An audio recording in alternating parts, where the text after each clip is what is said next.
नमस्कार दोस्तों, ये देखिए बिल्कुल नई और लजीज रेसिपी जो आपको यूट्यूब पर कहीं भी नहीं मिलेगा। जी हाँ दोस्तों, आज मैं आपके साथ शेयर कर रही हूँ बिहार की फेमस ढाबा स्टाइल लिट्टी चोखा की रेसिपी। ये खाने में इतना स्वादिष्ट होता है कि अगर आप इसे एक बार मेरे तरीके से बना लेंगे तो यकीन मानिए आप पुराने सारे तरीके भूल जाएंगे। इसे मैंने थोड़ा सा ट्विस्ट देते हुए अलग अंदाज में बनाया है, तो वीडियो को बिना स्किप किए पूरा ज़रूर देखिएगा ताकि आपको इसे बनाने में कोई भी परेशानी ना हो। तो चलिए बनाना शुरू करते हैं। उससे पहले आप सभी का स्वागत है हमारे यूट्यूब चैनल रसोई दिल से में। और अगर आप मेरे चैनल को पहली बार विजिट कर रहे हो तो आप मेरे चैनल को सब्सक्राइब करने के साथ साथ बेल आइकन को भी प्रेस कर लीजिए ताकि मेरे आने वाले हर नए वीडियोज़ के नोटिफिकेशन आप तक तुरंत पहुँचे। सबसे पहले हम बनाएंगे चोखा। तो इसके लिए मैंने लिए हैं एक बैगन, साथ ही 5 आलू और 2 टमाटर। अब इन सारे वेजिटेबल को हम रफली काट लेंगे और उसके बाद मैंने एक कढ़ाई में 4 कप पानी गर्म होने के लिए रख दिया है। तो अब उसमें डालेंगे थोड़ा सा नमक और थोड़ी सी हल्दी पाउडर और उसके बाद हम सारे सब्जियों को इसमें डाल देंगे। आपने देखा होगा कि ढाबे पर अक्सर करके अलग तरह का चोखा मिलता है जिसका फ्लेवर भी बिल्कुल अलग होता है, तो आप इसे एक बार ट्राई करके ज़रूर देखिएगा। और अब हम इसमें डालेंगे 8 से 10 लहसुन की कलियां और 4 से 5 हरी मिर्च और अब इसे ढककर मीडियम फ्लेम पर बॉईल कर लेंगे। और जब तक ये बॉईल हो रहा है तब तक हम आटा लगा लेते हैं। तो अब एक बड़े से बर्तन में हम लेंगे आटा। यहाँ मैं 4 कप आटा ले रही हूँ। अगर आप वज़न में देखें तो ये 500 ग्राम है। फिर हम इसमें स्वाद के अनुसार थोड़ा सा नमक डालेंगे। तो मैंने यहाँ आधा चम्मच नमक डाला है। आप यहाँ पे नमक कम ही डालिएगा क्योंकि हमें इसके फिलिंग में भी नमक ऐड करना है। और अब आधा चम्मच अजवाइन को हाथ से मसलकर इसमें डाल देंगे। अब लिट्टी को नरम और खस्ता बनाने के लिए हम इसमें 4 चम्मच देसी घी डालेंगे। देसी घी डालने से इसका टेक्सचर और स्वाद दोनों ही बढ़िया होगा। घी डालने के बाद अब इन सारे मिक्सचर को एक साथ अच्छे से मिला लेंगे और जब ये अच्छे से मिक्स हो जाए तब हम इसमें थोड़ा थोड़ा पानी डालकर इसका टाइट डो बना लेंगे। पानी एक बार में बिल्कुल नहीं डालें, नहीं तो आटा नरम हो जाएगा। आप आटा को गूंथते समय इस बात का ध्यान रखिएगा कि आटा को नरम नहीं गूंथना है बल्कि इसे हम टाइट ही गूंथेंगे।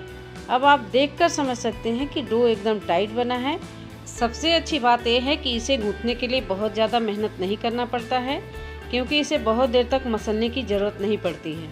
अब आप देख सकते हैं कि आटे का डो कितना टाइट बना है। तो अब हम इसे ढककर 10 मिनट के लिए छोड़ देंगे ताकि आटा अच्छे से सेट हो जाए। और जब तक आटा सेट हो रहा है तब तक हम लिट्टी के लिए सत्तू की फिलिंग बनाकर तैयार कर लेंगे। तो यहाँ हम एक बोल में लेंगे 200 ग्राम चने की सत्तू। उसके बाद यहाँ मैंने लिए हैं 4 से 5 बारीक कटी लहसुन की कलियाँ, आधा इंच ग्रेटेड अदरक, एक बारीक कटा प्याज, हरा धनिया और साथ ही 3 से 4 हरी मिर्च को बारीक काट कर ले लिया है। तो अब हम इसे सत्तू वाले बर्तन में डाल देंगे। उसके बाद इसमें डालेंगे 1/4 चम्मच अजवाइन को हाथ से मसल कर डालेंगे, इससे इसका टेस्ट उभर कर आएगा। फिर इसमें डालेंगे 1/4 चम्मच कलौंजी यानी कि मंगरेल और अब डालेंगे स्वाद अनुसार नमक। इसके बाद इसके टेस्ट को चटपटा बनाने के लिए हम इसमें डालेंगे अचार का मसाला। तो यहाँ मैंने 1 चम्मच भरवा मिर्च का मसाला डाला है। अब इसमें आधी नींबू का रस निचोड़ लेंगे। उसके बाद हाथों की मदद से इन सभी सामग्री को एक साथ अच्छे से मिक्स कर लेंगे। और सबसे खास चीज़ तो मैं इसमें डालना ही भूल गई हूँ, तो कोई बात नहीं, अब से डाल देते हैं। तो अब हम इसमें डालेंगे 2 चम्मच सरसों का तेल। सरसों के तेल को गर्म नहीं करना है, तेल कच्चा ही डालना है, इससे इसका फ्लेवर उभर कर आएगा। और अब इसे अच्छे से मिला लेंगे। अब सारी चीज़ों को मैंने अच्छे से मिला लिया है, लेकिन अभी भी ये मिक्सचर जो है वो भुरभुरा लग रहा है और इसमें बाइंडिंग बिल्कुल भी नहीं है। तो इसमें बाइंडिंग के लिए हम इसमें 3 से 4 टेबलस्पून पानी डालेंगे। ध्यान रखिएगा कि एक बार में पूरा पानी नहीं डालना है, थोड़ा थोड़ा करके पानी डालकर मिक्स करेंगे। इसमें इतना ही पानी डालेंगे कि इसमें एक अच्छी सी बाइंडिंग आ जाए। मैंने इसमें 4 से 5 चम्मच पानी डाला है और अब मुट्ठी मारने पर ये अच्छे से बंध रहा है। तो अब हम इसे साइड में रख देंगे। और अब चलिए अब हम आलू और बैगन को देख लेते हैं। अब आप देख सकते हैं कि आलू, बैगन और टमाटर बिल्कुल अच्छे से गल गया है और पानी की क्वांटिटी भी कम हो गई है। तो अब हम इसे एक बार चेक कर लेते हैं। तो ये देखिए आलू बिल्कुल अच्छे से पक गया है। तो अब कलछी के उल्टे तरफ से इसे मैश कर लेंगे। अगर आपके पास पोटैटो मैशर है तो आप उससे भी इसे मैश कर सकते हैं। इसे उतना ही मैश करना है कि आलू और बैगन के चंक्स इसमें दिखने चाहिए। तो अब ये अच्छे से मैश हो गया है। तो चलिए अब हम आगे का प्रोसेस शुरू करते हैं। और अगर आपको ये गाढ़ा लगे तो आप इसमें थोड़ा सा गर्म पानी मिला सकते हैं। अब हम इसमें तड़का लगाएंगे। तो इसके लिए मैंने गैस पर कढ़ाई गर्म होने के लिए रख दिया है। तो अब हम इसमें डालेंगे थोड़ा सा सरसों का तेल, और जब तेल गर्म हो जाए तब हम इसमें डालेंगे 3 से 4 बारीक कटा हरी मिर्च और 1 बारीक कटा प्याज। अब इसे थोड़ी देर चलाते हुए भून लेंगे। फिर हम इसमें डालेंगे आधा चम्मच ग्रेट किया हुआ अदरक और इसे भी भून लेंगे। प्याज का कलर हमें चेंज नहीं करना है, बस इसे हल्का सा भूनेंगे ताकि इसका कच्चापन खत्म हो जाए। और अब इसी स्टेज पर हम इसमें आलू, बैंगन और टमाटर के मिक्सचर को डाल देंगे। उसके बाद इसके टेस्ट को बढ़ाने के लिए हम इसमें डालेंगे थोड़ा सा काला नमक और थोड़ी सी कुटी हुई काली मिर्च। और उसके बाद हम इसमें डालेंगे बारीक कटा हुआ हरा धनिया और अब इसे अच्छे से मिक्स कर लेंगे। उसके बाद गैस के फ्लेम को बंद कर देंगे। तो लीजिए अब ढाबा स्टाइल चोखा बनकर रेडी है। तो चलिए अब हम आटे को देख लेते हैं। अब आटे का डो अच्छी तरह से सेट हो चुका है। तो अब हम लिट्टी की स्टफिंग कर लेंगे। तो इसके लिए हम सबसे पहले छोटे साइज के लोई काट लेंगे। लोई इक्वल साइज के काटेंगे।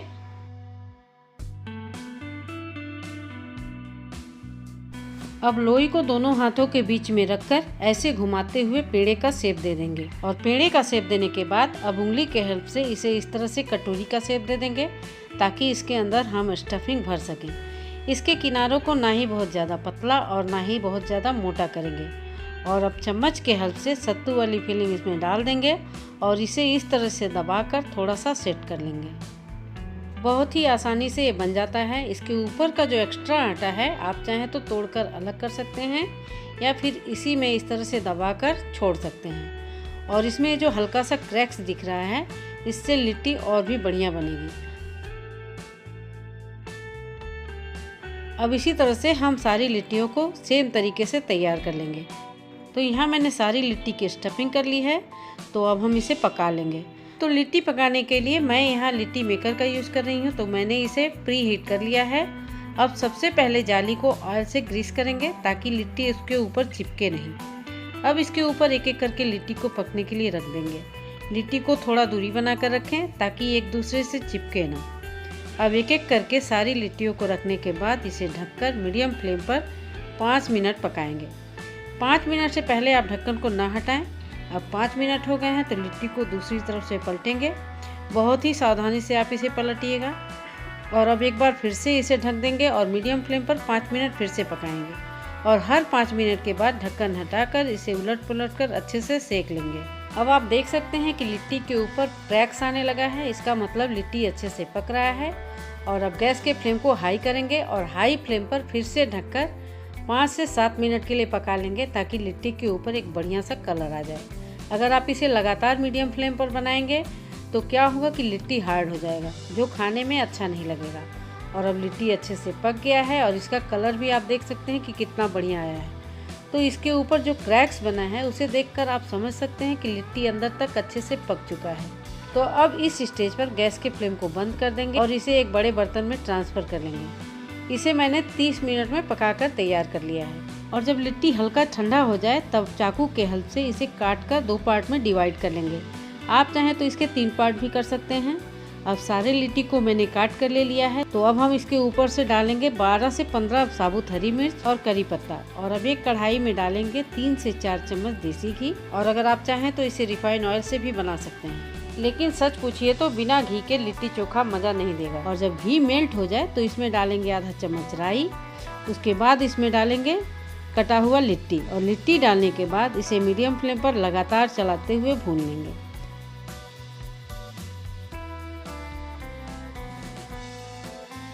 कुछ देर भूनने के बाद इसमें ऊपर से 2 चम्मच सत्तू डाल देंगे। सत्तू डालने के बाद इसे एक बार और अच्छे से भून लेंगे। 2 मिनट भूनने के बाद आप देखेंगे कि इसमें एक सोंधी सोंधी खुशबू आने लगी है। तो फिर मैं इसमें थोड़ा सा घी और डाल रही हूँ। अगर आप दोबारा से इसमें घी ना डालना चाहें तो कोई बात नहीं है। अब लिट्टी अच्छे से भून गया है तो अब इसे एक प्लेट में निकालकर इसकी प्लेटिंग कर लेंगे। अब लिट्टी पूरी तरह से सर्व करने के लिए तैयार हो चुका है। तो अब इसे चोखा, नींबू और प्याज के स्लाइस के साथ सर्व कर लिया है। तो देर किस बात की, आप भी इसे ट्राई कीजिए और ट्राई करने के बाद कमेंट करके बताइए कि आपको नए स्टाइल की लिट्टी चोखा की रेसिपी कैसी लगी। मिलते हैं अगले वीडियो में एक नई और लजीज रेसिपी के साथ। तब तक के लिए धन्यवाद।